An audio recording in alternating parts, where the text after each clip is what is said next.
नमस्कार मित्रों। तो आप रोज़ क्लास ले रहे हैं तो बहुत अच्छा, ठीक है, क्योंकि ये समय आपके एक्स्ट्रा पढ़ने का प्लस जो आपकी बाद में जो समय नहीं मिलेगा उस समय का सदुपयोग, अभी इस समय का सदुपयोग कर लेते हैं तो बाद में आपको दिक्कतें नहीं आएगी।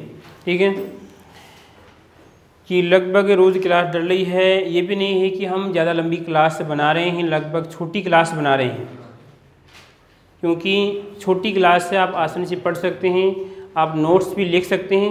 वैसे तो नोट्स लिखने की अगर आप गहराई से देखते हैं क्लास को, अगर 2 बार देख लेते हैं तो नोट्स बनाने की आपको आवश्यकता ही नहीं होती है। ठीक है, क्योंकि इतना मैं बारीकी से लेकर चल रहा हूँ क्लास को कि नोट्स बनाने की आपको, हाँ, अगर बनाते हो कोई इच्छा रोक नहीं है, आप बना सकते हो नोट्स आराम से वीडियो को पॉज करके, और मैं इतना धीरे चल रहा हूँ कि आप आसानी से नोट्स भी बना सकते हैं। तो जो हमारा लेसन चल रहा था आपके मृदा और चट्टानें थी और आपका खनिज अवक्षय के बारे में पढ़ रहे थे हम, तो उसमें लगभग मृदा हमारी लगभग कंप्लीट हो चुकी हैं कि मृदा की क्या विशेषताएं थी, उसके बाद में इसकी 2 परिभाषाएं थी, और इसके बाद में कि इसमें कौन कौन से संगठन थे आपके, कार्बनिक पदार्थ था, खनिज पदार्थ थे, मृदा थी आपका, और इसमें वायु जल जो भी। ठीक है, उसके बाद में कि अगला जो इस लेसन का जो सेकंड पार्ट है वो बनता है आपकी चट्टानों का बनता है। ठीक है, तो चट्टानों की पहले तो चट्टान किसे कहते हैं, ठीक है, उसके बाद में पढ़ेंगे चट्टानों का वर्गीकरण पढ़ेंगे। क्या पढ़ेंगे? चट्टानों का वर्गीकरण।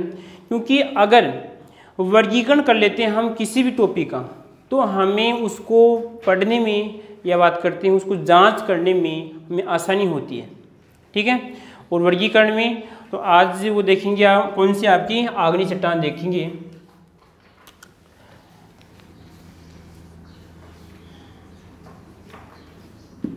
चट्टानें, ठीक है, तो किसे कहते हैं चट्टान? देखो यहाँ पर आपने छोटी क्लास में पढ़ा होगा, जैसे परमाणु के बारे में पढ़ा होगा, आपने अणुओं के बारे में पढ़ा होगा, पदार्थ के बारे में पढ़ा होगा।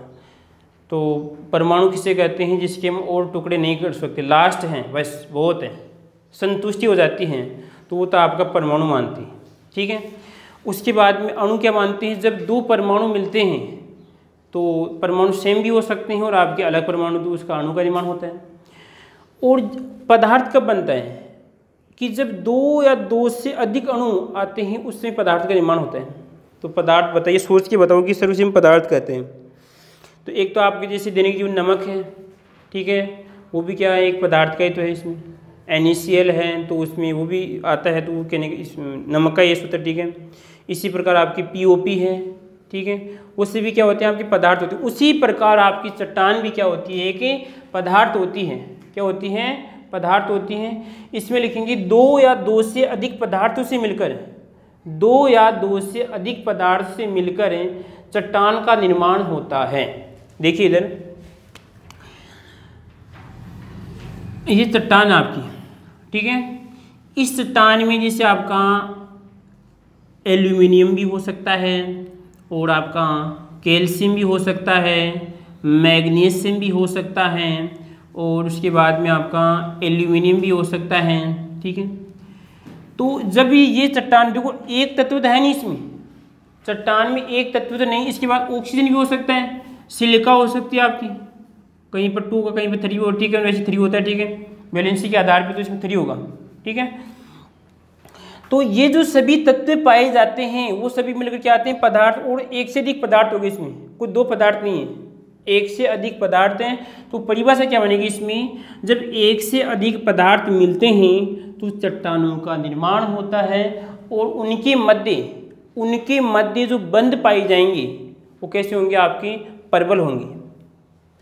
जैसे मान लीजिए जैसे आपका NaCl है, ठीक है, और उसके बाद में देखिए आपका HCl है।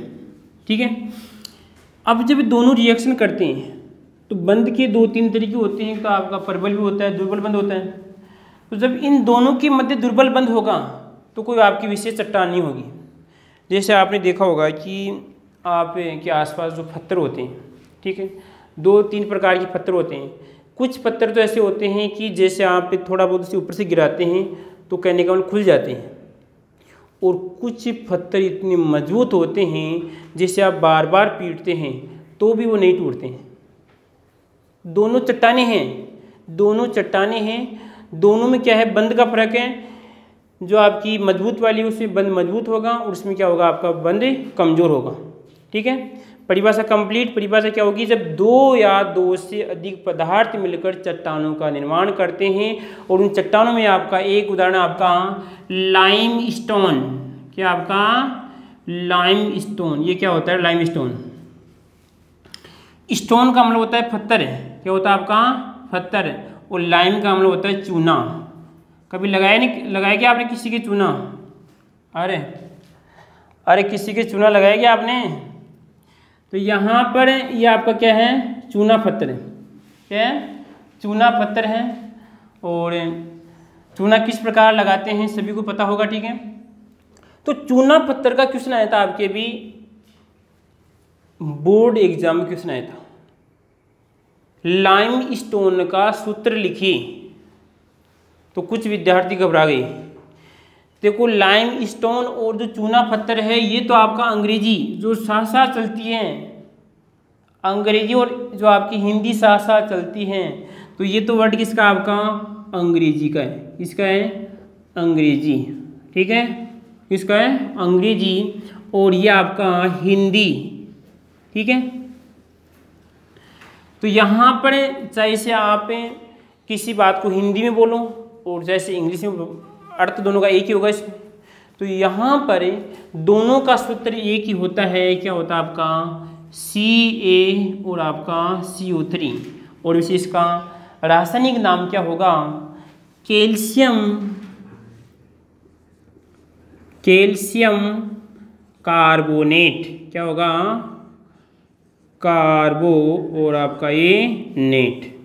बोलो कोई दिक्कत इसमें। तो कैल्शियम कार्बोनेट आपका जो चूना पत्थर है वो भी एक प्रकार की होती है, आपकी चट्टान पाई जाती है। देखिए इसमें अंदर आपको अगर विश्लेषण करें इसमें, इसका यहाँ पर देखिए कैल्शियम और आपका CO3 है। तो एक तो यहाँ पर इसमें कैल्शियम है, तो एक तत्व तो आपका इसका है, और एक कार्बन है, और आपके 3 ऑक्सीजन है, ठीक है। तो बताओ कितने परमाणु इसमें, 3 4 5 तो परमाणु है। अणु कितने इसमें, अणु आपका देखो इसमें यहाँ पे 1 और आपका 2 और आपके 3 हो सकते हैं वैसे तो सभी मिलकर क्या करते हैं, ये आपका पदार्थ बनते हैं, और 2 या 2 से अधिक पदार्थ मिलकर चट्टानों का निर्माण करते हैं। इसी प्रकार एक देखिए आपकी ग्रेफाइट, कौन सी फाइट, ग्रेफाइट की बात करते हैं। तो ग्रेफाइट का पहला गुण और जो पहली विशेषता तो उसके नाम से ही है। ग्रेफाइट का मतलब इसका ग्रे दूसरे रंग की होती है, कैसी होती है आपकी, ग्रे दूसरे रंग की होती है, और ग्रेफाइट भी आपकी एक चट्टान के रूप में पाई जाती है, क्योंकि परिभाषा कहती है जब 2 या 2 से अधिक पदार्थ मिलकर क्या करते हैं, चट्टान का निर्माण करते हैं, ठीक है। बोलो कोई दिक्कत इसमें। उसके बाद में अगली बात करते हैं कि इन चट्टानों का वर्गीकरण करते हैं, क्या करते हैं, अलग अलग पार्ट में इनको डिवाइड करते हैं। वर्गीकरण का मतलब क्या होता है, बांटना होता है, क्या होता है, बांटना। जैसे मान लीजिए आपके परिवार में 5 सदस्य हैं और आपके पिताजी ने बाहर से एक तरबूज लाया, लेके आते हैं, ठीक है, और फिर क्या करते हैं, उस तरबूज का वर्गीकरण करते हैं, क्या करते हैं, वर्गीकरण करते हैं। छोटे को क्या कर देते हैं, छोटे, और बड़े को बड़ा। अगर कोई छोटा 2 साल का बालक है तो उसको छोटा दिया जाता है, और कोई बड़ा है तो उसको बड़ा दिया जाता है, ठीक है। देखिए वर्गीकरण, अगर मान लीजिए आपकी स्कूल में, आपके विद्यालय में, आपकी कक्षाओं का अगर वर्गीकरण नहीं किया जाए तो क्या समस्या उत्पन्न हो जाएगी, सर पहचानने में दिक्कत हो जाएगी कि कौन सा विद्यार्थी कौन सी क्लास का है, आई बात समझ में। तो यहाँ पर हर एक जो भी हैं दैनिक जीवन में घटनाएं होती है, जो पदार्थ हैं या इसके अलावा और कोई भी आपके विचार हैं या अलग अलग विचार, उसका वर्गीकरण करना क्या होता है, आवश्यक होते हैं। तो वर्गीकरण में चट्टानें 3 प्रकार की होती हैं। कितनी प्रकार की होती हैं? 3 प्रकार की होती हैं। तो पहला क्वेश्चन तो यही बनता है कि चट्टानों को कितने भागों में वर्गीकृत किया गया है? चट्टानों को 3 भागों में वर्गीकृत किया गया है। कितने भागों में? 3 भागों में वर्गीकृत किया गया है। पहली जो चट्टान होगी वो आएगी आपकी आग्नेय। कौन सी आएगी आपकी? आग्नेय चट्टान। ठीक है, बोलो कोई दिक्कत इसमें? अब ये आग्नेय चट्टान है, विशेष है, ध्यान रखना इस बात का। ये जन्मदात्री भी हैं, जन्म देने वाली भी है। जन्म किसको देगी? जो इनके बाद में होगा। तो इन दोनों का जन्म देने वाली चट्टान यही है। ठीक है, उसके बाद में आपकी अवसादी। कौन सी शादी? यहाँ पर बात करें अवसादी। और उसके बाद में आएगी आपकी रूपांतरित। कौन सी? रूपांतरित। उनके रूप में जो अंतर है वो कौन सी कहलाएगी? आपकी रूपांतरित। कितनी हो गई रे? 3 हो गई। 3 में आपकी पहले आग्नेय है, उसके बाद में आपकी अवसादी है, और उसके बाद में आपकी रूपांतरित। ठीक है, अब जो आग्नेय चट्टान है, इस आग्नेय चट्टान को फिर 2 पार्ट में डिवाइड किया गया है।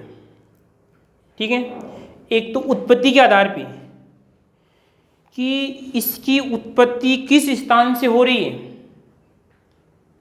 किस स्थान से हो रही है, उसी के आधार पे। देखिए यहाँ पर तो पहला 2 पार्ट में जब डिवाइड करते हैं तो पहला आएगा आपकी उत्पत्ति। किसके आधार पे? उत्पत्ति के आधार पर। ले भाई, कोई दिक्कत इसमें? दूसरा है रासायनिक संगठन। किसके आधार पे? रासायनिक संगठन। इसका मतलब है कि अगर कोई खट्टी चीज़ें हैं तो आप उसे एक जगह रखेंगे, कोई गर्म वस्तुएं हैं तो आप उसे एक जगह रखेंगे। ठीक है, कोई ठंडी वस्तुएं हैं तो आप उसे एक जगह रखेंगे। ठीक है, वो कहलाएगा आपका रासायनिक संगठन। रासायनिक और आपका दिक्कत है? कोई दिक्कत इसमें? रासायनिक और आपका संगठन के आधार पर। कोई दिक्कत? फिर देखिए वापस से चट्टानी 3 प्रकार की है। आग्नेय है, अवसादी है, रूपांतरित है। आग्नेय को 2 पार्ट में डिवाइड किया गया है। उसके बाद पहली आएगी आपकी, पहली बनेगी आपकी उत्पत्ति के आधार पे, दूसरी आपकी रासायनिक संगठन के आधार पे।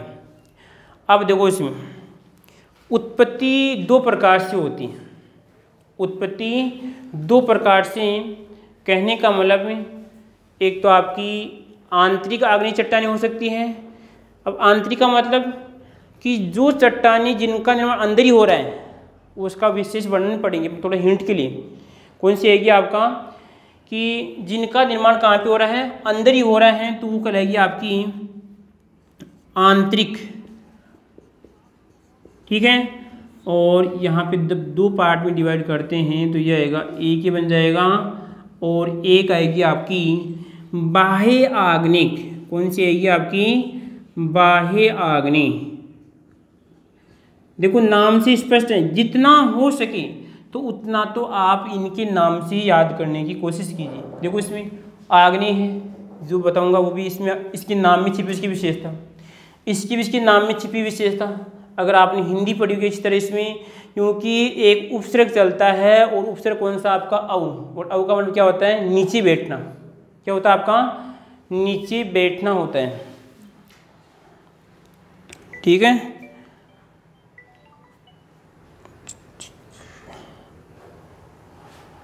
और यहाँ पर रासायनिक संगठन हो गया, और उसके बाद में अवसादी और आपके रूपांतरित। ठीक है, अब रासायनिक संगठन के आधार पर भी, रासायनिक संगठन के आधार पर भी कितने प्रकार की होती है? 3 प्रकार की। कितनी प्रकार की होती हैं? 3 प्रकार की होती हैं। तो देखिए इसमें यहाँ पर आएगी आपकी, पहली तो आएगी आपकी कौन सी आएगी? अम्लीय आएगी। कौन सी आएगी आपकी? अम्लीय।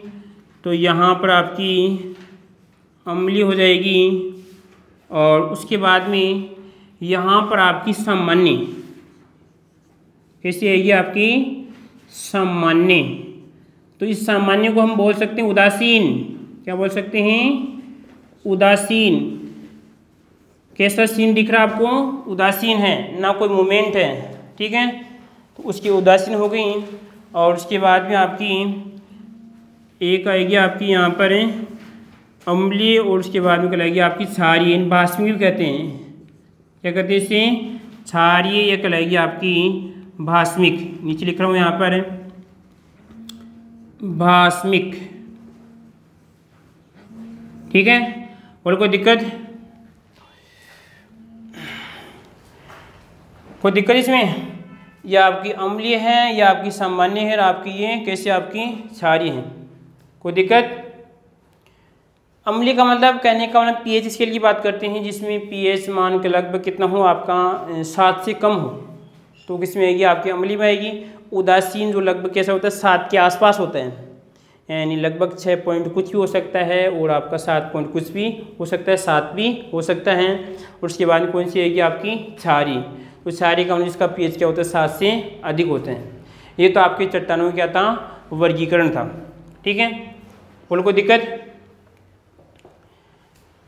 चार्ट याद होना चाहिए। अगर क्वेश्चन आता है कि चट्टानों के वर्गीकरण को समझाइए तो घास फूस नहीं काटना है चार्ट बनाना आपको। अगर पूरे नंबर लेने हैं तो इस प्रकार चार्ट बनाना है घास फूस नहीं काटना है ठीक है। बोलो कोई दिक्कत मिटा रहा हूँ इसको।